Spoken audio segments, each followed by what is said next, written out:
धाकड़ खबर, बेखौफजुमा बेबाक अंदाज। धाकड़ खबर में आपका स्वागत है। मैं आपके साथ हूं अकरम रईस खान। उत्तर प्रदेश का जिला है गाजियाबाद। बड़ा मशहूर जिला है। किसी जमाने में जो इमेज कानपुर की हुआ करती थी, जिसको मैनचेस्टर कहा जाता था, वैसी इमेज आजकल गाजियाबाद नोएडा की हो गई है। गाजियाबाद का एक छोटा सा कस्बा है मुरादनगर। वहां एक हादसा हुआ शमशान घाट में, और वो तस्वीरें देश ही नहीं पूरी दुनिया ने देखी, क्योंकि 40 लोग वहां दब गए। 25-27 लोगों की अभी तक मौत हो चुकी है। 12-13 लोग जिंदगी और मौत के बीच जूझ रहे हैं। इस पूरी घटना को लेकर हम बात करने जा रहे हैं अखिल भारतीय हिंदू महासभा के राष्ट्रीय अध्यक्ष, नेशनल प्रेसिडेंट स्वामी चक्रपाणी महाराज जी से, क्योंकि उन्होंने आदित्यनाथ योगी, जो उत्तर प्रदेश के सीएम हैं, इस पूरे मामले को लेकर उनकी भूमिका पर सवाल खड़े किए हैं। तो क्या सवाल वो खड़े कर रहे हैं, क्यों वो सवाल खड़े कर रहे हैं, और इस पूरे मामले में आदित्यनाथ योगी से वो क्यों सहमत नहीं है, इन्हीं सारे सवालात के आसपास अपनी बातचीत को रखने की कोशिश करेंगे। बहुत शुक्रिया सर, हमें वक्त देने के लिए। जी बहुत बहुत धन्यवाद अकरम साहब। मेरा पहला सवाल ये है, आदित्यनाथ योगी ने कह दिया है कि पहले 2 लाख रुपए का मुआवजा, लेकिन बाद में अब कह दिया 10 लाख रुपए का मुआवजा देंगे, नौकरी भी देंगे। आप क्यों संतुष्ट नहीं हैं? नहीं, देखिए, मेरी संतुष्टि से कुछ नहीं होता। सवाल इस बात का है कि आप ये देखिए कि जो सरकारें जो है कब्रिस्तान और शमशान के नाम पे बनी है, और आज उसी शमशान गृह में जो लोग, शमशान एक ऐसा स्थान है जहां पे राजनीति से दूर होता है। व्यक्ति जब जाता है तो सब कुछ भेद भूल करके और 2 मिनट के मन और मस्तिष्क में वैराग्य की स्थिति आ जाती है, और शोक व्यक्त करता है। जो व्यक्ति गया उसको याद करता है, उसके प्रति शोक व्यक्त करता है, और परमात्मा से वो करता है कि हमारे भी जीवन में ऐसे हो कि जिससे हमारा कोई सब अच्छा चले और कोई बुरा काम, गलत संगति ना हो, कोई गलत कार्य ना हो। लेकिन आप देखिए कि वहां अंतिम संस्कार में गए हुए लोगों का ही अंतिम संस्कार हो गया।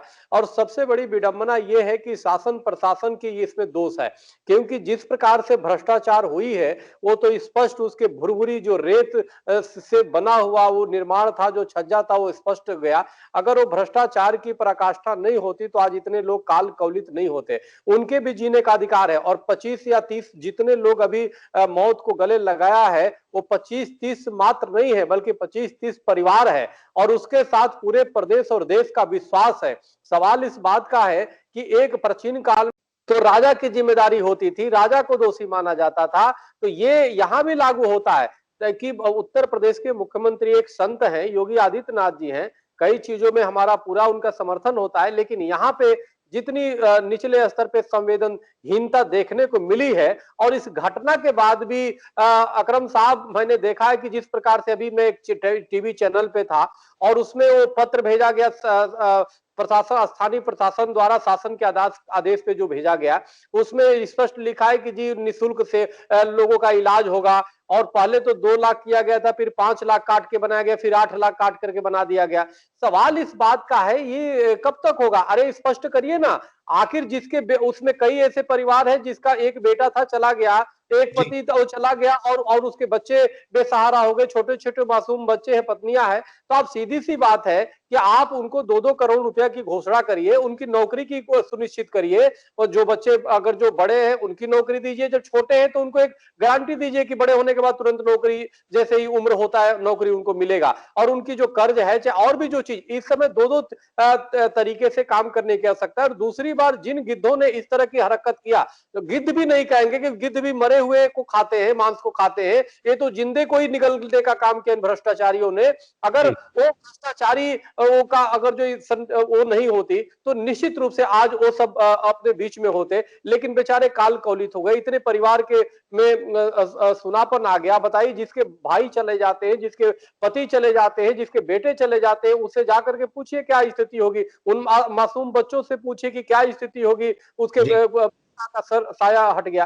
तो ये बड़ा दुर्भाग्यपूर्ण है। इसलिए ये सरकार, ठीक है, आपकी पीड़ा को मैं समझ सकता हूं, और आपने जो तस्वीरें देखी उन्होंने आपको काफी विचलित किया है। लेकिन एक बात तो बताइए, एफआईआर दर्ज हो गई, ईओ गिरफ्तार हो गया, जेई गिरफ्तार हो गया, वहां का जो ठेकेदार था वो भी गिरफ्तार हो गया। आदित्यनाथ योगी कह रहे हैं उन पर एनएसए लगाया जाएगा और तमाम वसूली उन्हीं से की जाएगी।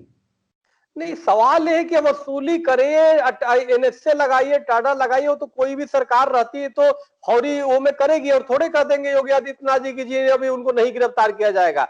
कुछ तो गिरफ्तार तो करने ही पड़ते, करे ही जाएंगे, उनको तो सजा होनी चाहिए। सवाल इस बात के आजादी के बाद से आप देखो किसी भ्रष्टाचारियों को कठोर सजा नहीं मिली। ऐसी इस तरह की कांड होती है तब तक दूसरा कोई वारदात होंगे और भूल जाता है स्थिति आदमी। जब तक हमें इसकी सजा की सुनिश्चित नहीं करेंगे, जब तक हमें ऊपर से नीचे तक, देखिए इसमें काफी संलिप्तता होती है। ये तो अभी शमशान का एक छोटा सा एक स्थान था जिसमें इतने लोग दब गए, अब तो जितने भी निर्माण हुए हैं 2-4 सालों में उस सबको चेक करने की आवश्यकता है। आप 4 महीना नहीं चला जो चीजें उसमें लोग दब गए, तो ये तो पूरी सरकार और पूरी शासन प्रशासन को धत्ता बताने वाला है। पूरी तरह भ्रष्टाचार कैसे चरम पे है वो तो देखने को मिल रहा है। आप देखो जब चावल बनाया जाता, हम लोग छोटे थे, अगर जो घर के कोई जब माँ बाप चावल भोजन बनाते थे तो चावल बनाते एक दाना ही निकाल के चेक किया जाता था, सभी चावल नहीं चेक किया जाता कि पका है कि नहीं पका है। सवाल ये देखने के लिए बहुत छोटी घटना ही बहुत बड़ी घटना है। आप ये समझिए कि पूरी प्रदेश और पूरी देश इससे मर्माहत हुआ है। आप कितने उसको ले रहे संजीदगी से आप पे निर्भर करता है। तो सरकार का दायित्व तो बनता है कि आप अगर जो उन पीड़ितों के साथ खड़े हैं तो 2-2 करोड़ रुपया तुरंत घोषणा करिए और जाकर के स्वयं दीजिए और उनके परिवार नौकरी की सुनिश्चित करिए और उनको जाकर के दिलासा दीजिए कि दोबारा इस तरह से प्रदेश में किसी प्रकार का नहीं होने पाएगा और सभी अब तक जितने निर्माण है सबकी जांच कराइए। ठीक है, आपने बहुत अच्छा मुद्दा उठाया है, क्योंकि हमारे पास जो जानकारी है, स्थानीय पत्रकारों से हमने बात की, 3 बार लोगों ने इस पूरे मामले की, जब ये निर्माण कार्य चल रहा था, कहा कि घटिया सामग्री लगाई जा रही है, नगर पालिका में शिकायत की, एसडीएम को शिकायत की और फिर जिला प्रशासन डीएम को शिकायत की। तो आप क्या चाहते हैं कि डीएम पे भी कार्रवाई होनी चाहिए? देखिए आप आश्चर्य होगा कि मैं जब अभी एक चैनल पे डिबेट में था, उस दौरान जब वहां पे मौका बर्दात पे जब वहां पे गए और वहां से जब पूछा जा रहा था उनके पीड़ितों के परिवार से, जिस प्रकार से सरकार ने और शासन ने स्पष्ट किया कि जी इनका इलाज जो लोग घायल है उनका निःशुल्क होगा, लेकिन वो देख करके लाइव आश्चर्य होगा कि आप उनको उनसे डॉक्टर पैसा मांग रहे हैं, हॉस्पिटल पैसा मांग रहे हैं। बताइए, एक तो गरीब, एक तो किसी के घर में कोई मरा, कोई किसी के कुछ हुआ और जो घायल है उनके लिए पैसे वो व्यवस्था करेगी क्या? तो बातें बड़ी बड़ी करने से कुछ नहीं होगा। ये शासन प्रशासन की जिम्मेदारी होती है कि चाहे अच्छे से अच्छे उनकी सुविधा कराए और आप डीएम की जो डीएम के अंतर्गत पूरे जिला होता है वो आदेशित करता प्राइवेट डॉक्टरों को, सुनिश्चित कराता कि कौन से अच्छे हॉस्पिटलों में इनका इलाज कराना है। तो वो परिवार के लोग खुद दर दर भटक रहे हैं, तो निश्चित रूप से वहां की जिलाधिकारी से लेकर समस्त लोग जिम्मेदार है। और सरकार, हम तो पूरे सरकार को देखिए, हम तो घेर। आप ये कह रहे हैं कि हादसा हो गया, हादसे से पहले जब घटिया सामग्री का इस्तेमाल हुआ उस वक्त कुछ नहीं किया गया, अब हादसा हो गया तो जो लोग घायल हैं वो दर दर भटक रहे हैं, उस मामले में भी सरकार कुछ नहीं कर रही है। तो आपको क्या लग रहा है, आदित्यनाथ योगी कर नहीं पा रहे हैं या उनके अफसर बेलगाम हो चुके हैं? देखिए, ये तो सवाल इस बात का एक बहुत ही बेसिक चीजें हैं। कहीं भी घटना होती, आप जरा सोचे, एक हम उदाहरण छोटा सा देते हैं।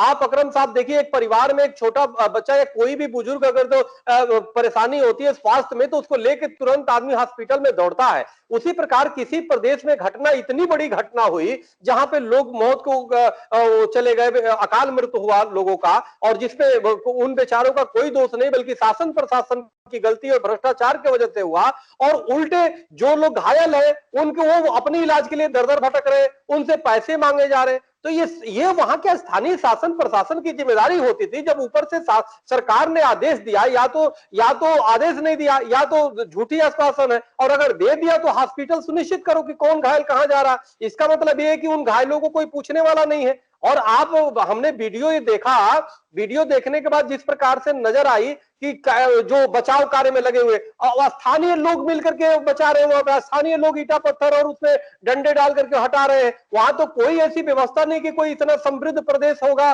जहां पे कोई सरकारी मशीनरी आकर के और अच्छी तरीके से एक आधुनिक तरीके से उसको हटाने का काम करे। लोग उसमें दबे हुए, लोग ईटा फेंक रहे, पत्थर फेंक रहे, और ऐसे लग रहा है कि जैसे कोई एकदम पिछड़ा गांव में इस तरह की कांड हुआ है। गाजियाबाद बताइए, दिल्ली से जुड़ा हुआ, दिल्ली एनसीआर है, और वहां पे इस तरह की चीजें हैं। न बचाव के कार्य ठीक से है, न घटना के बाद मृतकों को कोई व्यवस्था मिल पाई, न घायलों को व्यवस्था मिल पा रही है। सिर्फ कागजी काम से कुछ नहीं चलता, सिर्फ बयानबाजी से कुछ नहीं चलता। बिल्कुल आप सही कह रहे हैं कि बयानबाजी से कुछ नहीं होता, सिर्फ कागजी काम से कुछ नहीं होता, आपको प्रैक्टिकल करके दिखाना पड़ेगा। क्या सरकार इसलिए नहीं कर रही है क्योंकि वहां पर भारतीय जनता पार्टी का चेयरमैन विकास तेवतिया है, इसलिए भाजपा इस मामले को हल्के में ले रही है, ऐसा है क्या? देखिए, अब सवाल भाजपा कांग्रेस का नहीं है, कोई भी हो, जो भी इसमें जिम्मेदार है सब दोषी है। और हम तो देखो, मैंने पहले ही बताया, जहां पे कांड हो रहा है कोई भी है सब जिम्मेदार है, और शासन प्रशासन दोनों जिम्मेदार है। और मैं तो योगी आदित्यनाथ जी से कहूंगा कि आपके कार्यकाल में इतनी बड़ी कांड हो गई, और उसके बाद उनको इलाज नहीं हो पा रहा है, कहीं ना कहीं आपका भी दोष है। आप सिर्फ बैठ करके इस तरह से काम नहीं चला करता, आपको आदेश देना चाहिए था, आपको काम करने चाहिए थे। आप सिर्फ दूसरे पक्ष विपक्ष की राजनीति भूल करके यहाँ पे सीधी सी सेवा के कार्य होने चाहिए था, उनके साथ खड़े होने की आवश्यकता थी। आज उनको इतनी बड़ी कांड होगी, उनके इलाज के लिए बेचारे भटक रहे हैं, जैसे हमने चैनल पे देखा। क्या आपका ये भी कहना है या आप चाहते हैं कि इतने बड़े हादसे के बाद खुद सीएम आदित्यनाथ योगी को घटनास्थल पर जाना चाहिए था? बिल्कुल जाना चाहिए, वो जाना चाहिए, और जाना चाहिए, और खैर उनकी उनको विशेष इस पे ध्यान देना चाहिए। लेकिन दूसरी बात, जाने से पहले जो अभी फौरी जरूरत है उसको तत्काल करें, और जो अधिकारी वहां पे जिला अधिकारी स्वयं जाकर के हॉस्पिटलों में उनकी इलाज सुनिश्चित करें, और उनको तत्काल आर्थिक सहयोग दें। जो मैंने कहा है कि 2-2 करोड़ रुपया हर परिवार को दिया जाए जो मृत है, और जो घायल है उनको भी दिया जाए, और उनके तमाम उनके साथ खड़े होने की आवश्यकता है। प्रदेश की ये जिम्मेदारी, ये नहीं कि 2 लाख दे रहा हूं, फिर करके 5 लाख दे रहा हूं, फिर 8 लाख दे रहा हूं, ये क्या मतलब बनता है?